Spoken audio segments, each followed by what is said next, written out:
Pace is dropped on another Monday here on the SDH network. Jon here, Abe there. Abe there. I always get my directions mixed up as to where I'm supposed to point in these situations. So it's a Reaction Monday. Hi, Jon here, Abe there. And we'll go through what happened on the weekend and especially the extremely horribly late night that Abe and Garrett got for the post-game. So have you recovered, sir? I did recover. I went to bed pretty much as soon as Leagues Cup ended last night. I was literally in bed watching on my phone, waiting to see a penalty kick shootout. That didn't happen. It was late. And I think we've all been at this stage of our lives at some point. But I wasn't drunk, but I start slurring. I do start slurring my words when I get that tired and I'm still forced to be awake. So apologies to anyone who stayed up for the post game show because I was really tired, kind of out of it. But we battled through. It was all good. Wow! Oh wow! Full-time report after dark. Yeah. Woo!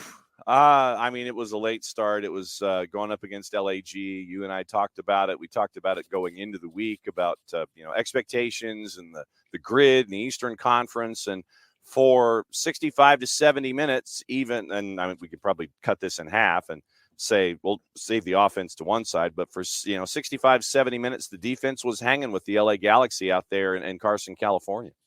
Yeah, look, it's a three-headed monster in a big way for the Galaxy. It became a four-headed monster when Marco Royce stepped onto the pitch, and it's just so tough to deal with that. And you played them fair. You played them square for like you said, 60, 65 minutes.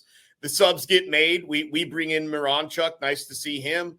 They bring in Marco Royce, and unfortunately, the multiple-time Bundesliga Player of the Year was the guy that made the difference. An assist on the first goal, scored the second goal after a putback off a goose save, and so that was it. It was always going to be so difficult.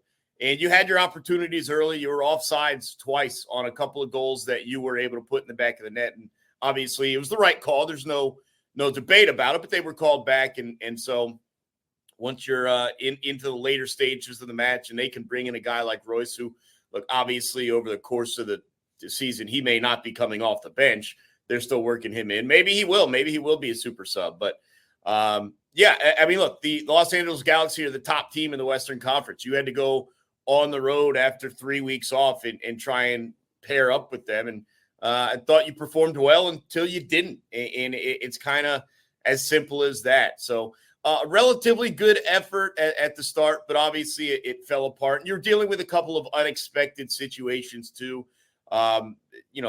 Form has been what it's been, but Tristan Moyamba having to be a late scratch due to a hip injury, it kind of does adjust how you're able to play defensively in the midfield. And so that probably hurts you a little bit.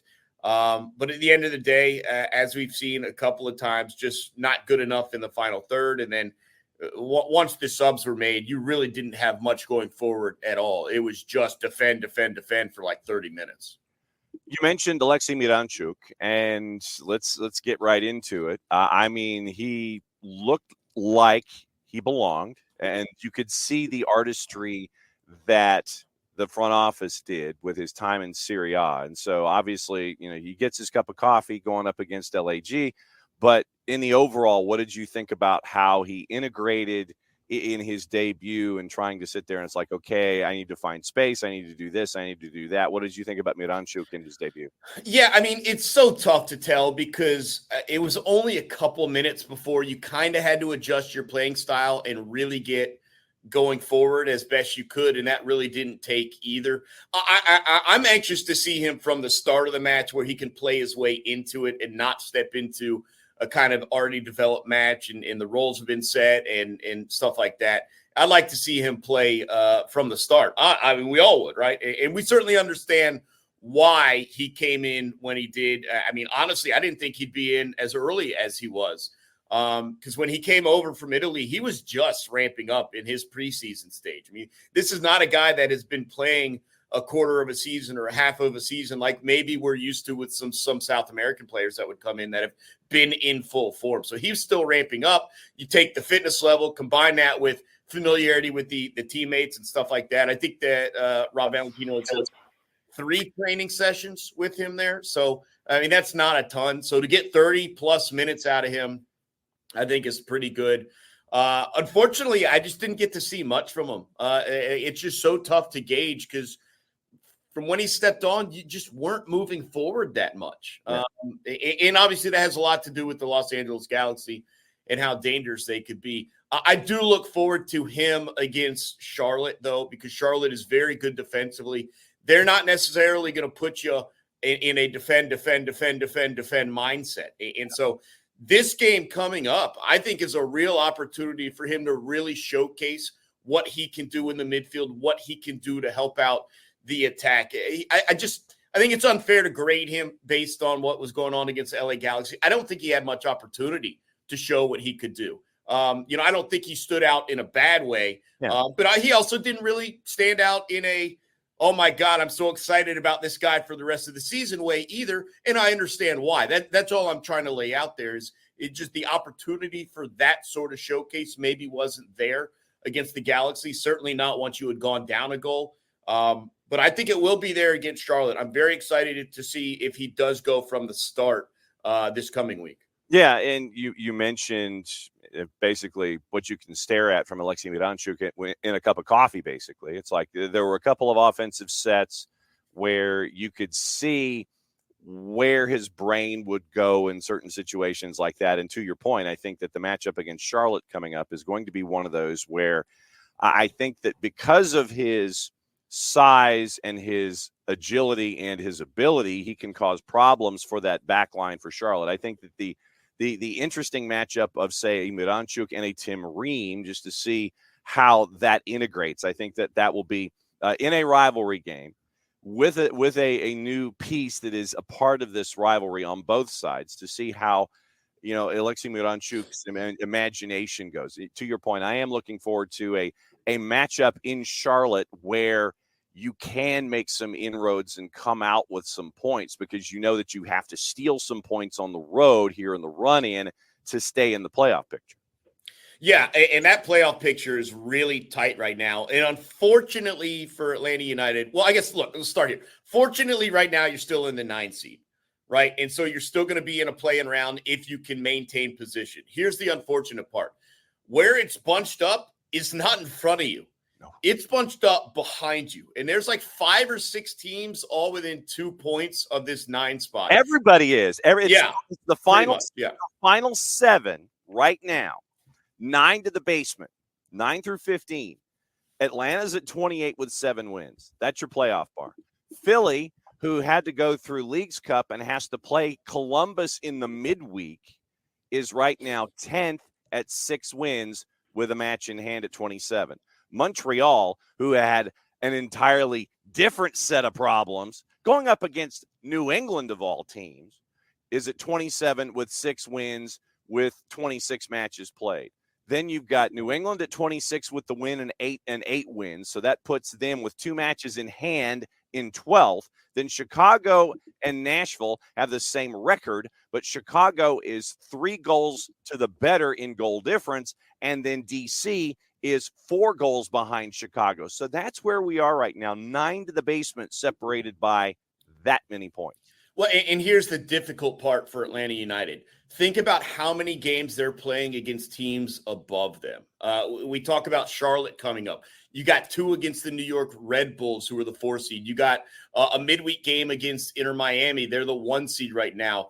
You end the season with Orlando City. And so, yeah, you have some Montreal action. You have some Nashville action. But again, you're not that dissimilar from where they are right now. It is not an easy road in what is now an 8-game push for the playoffs, had been 9 leading into it. But it is not easy. But I think the point is you don't have room to mess around and drop points. And when I look at what is ahead of you, Toronto's kind of right there.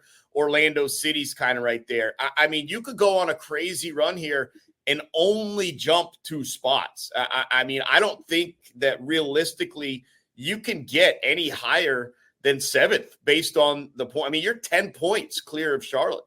And so even if you go on a crazy run, you're only jumping 2 spots. And so This is a situation where you cannot drop points on the road, and I don't care if these teams are above you right now in the standings. You just have no wiggle room. You have built up no maneuverability because of the teams. And quite frankly, and we've been pretty hesitant to do this, I think, to an extent.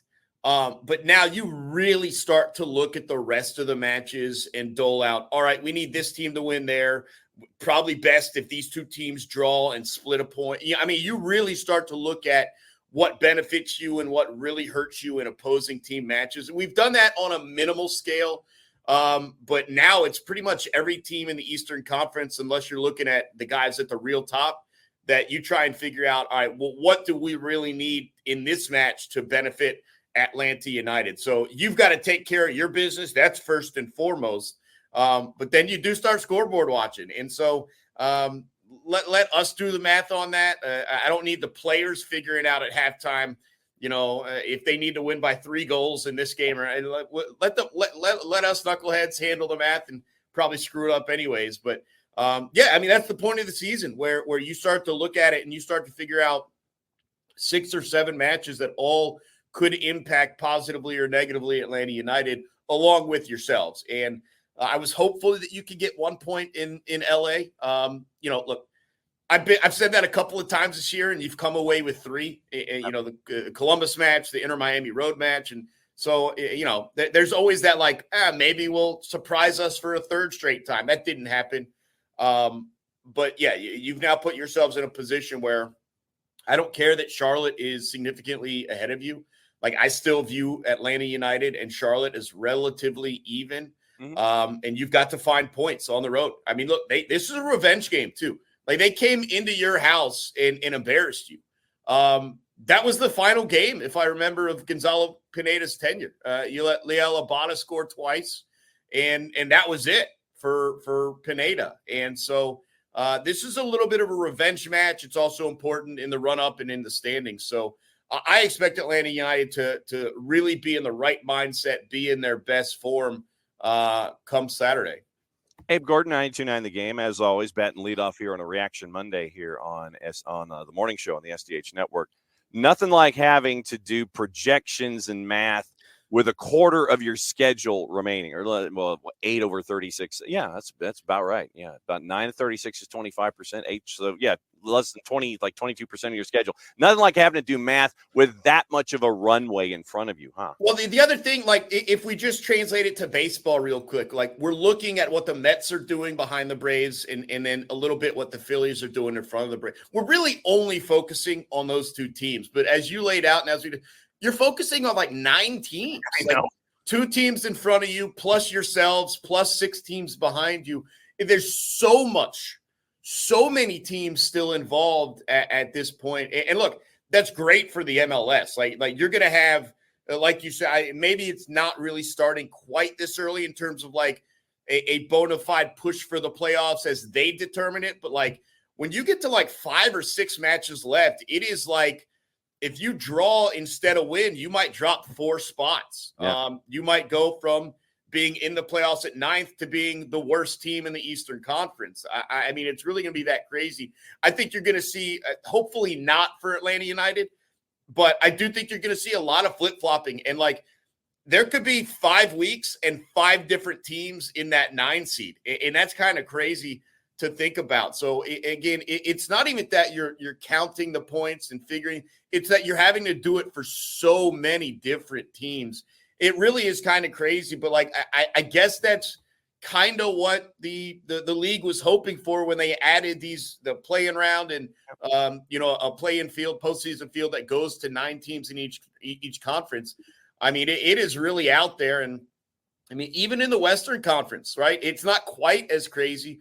But Austin's on 34. You got Dallas and Minnesota 1 point behind them. And so you're going to have 3 or 4 teams involved in that one too. But yeah, I can't remember an Eastern Conference that's got this many teams involved, and essentially no one has been eliminated.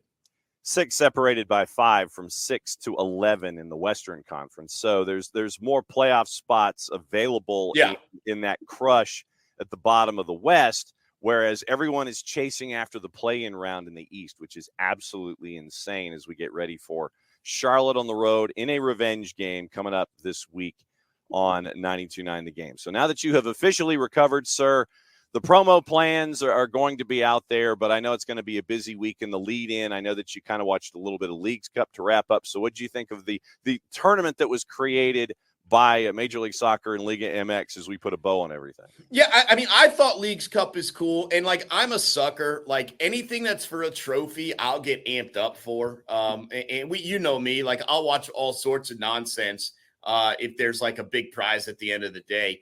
I thought it was intense. I thought the way that Leagues Cup played out yesterday, especially because, and by the way, I can't tell you how much more in favor I am of just going straight to shootout. Like, I just, especially if I'm hosting a post-game show and trying to figure out my timing, and then it's like, 40 extra minutes. How exciting.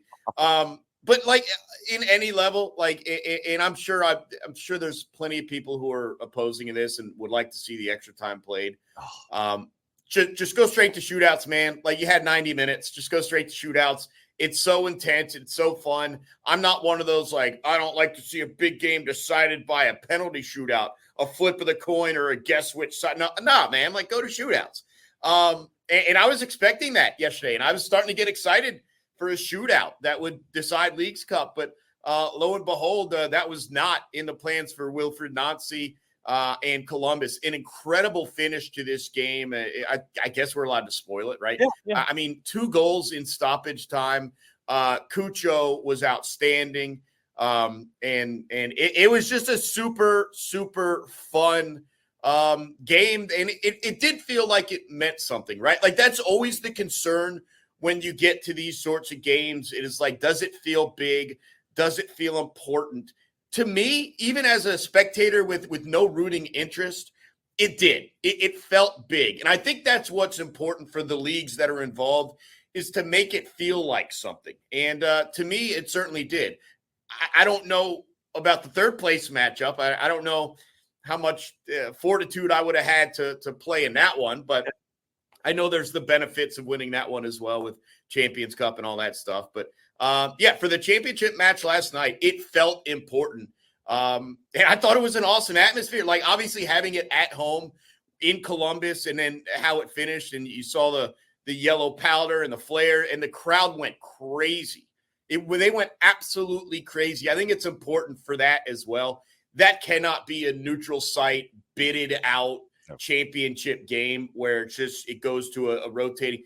Having it at one of the homes of that team made that also aided in making it feel big. So I thought it was a great environment. Super fun match too. I mean, it really was super fun. 2 of the top teams in Major League Soccer chasing after an appetizer plate. And you get the grid going for the CONCACAF Champions Cup. How busy are you going to be this week leading into Charlotte, sir? Busy, but most likely with the other type of football. Week 1 college football. I know. I don't know what to tell you. But we're going to be amped up. This is a huge game. I don't think we're going to undersell it, to be honest. I mean, if Atlanta United, with 8 games left, and we talked about it, they're going to make a push into the playoffs. This is a huge game. It's on the road, but it does feel like it's winnable. You're trying to get revenge, and you're clinging to life onto that 9 seed. And we're not going to undersell it. You have got to get a result in this game. At this point, there's so many teams breathing down your neck. There cannot be any slip at all. And so that starts in this one, because it does feel winnable. And you just don't want – I mean, you're where you need to be, and you cannot slide. You cannot count on jumping team. You got to get 3 points. We got to see Moranchuk from the start. I mean, this is desperate times right now. And so we're not going to hide that, man. These games mean something. They're very serious. If you want to be in the playoffs, the time is now. There's no more delay on any of this stuff. So we're excited. 6:30 for the pregame show. Obviously, Mike and Jason will have the call there shortly after 7:30. And it is going to be a big one in the Eastern Conference. There's no doubt about that. At Abe Gordon, 92.9 The Game. Very, very busy man. One of the busiest men in show business. As always, my friend, great to have you bat and lead off. You are our Ricky Henderson when it comes to the morning show here on SDH. Thanks a lot, my friend. We'll catch up with you soon. We'll see you soon. Always swinging for the fences, John. Appreciate it.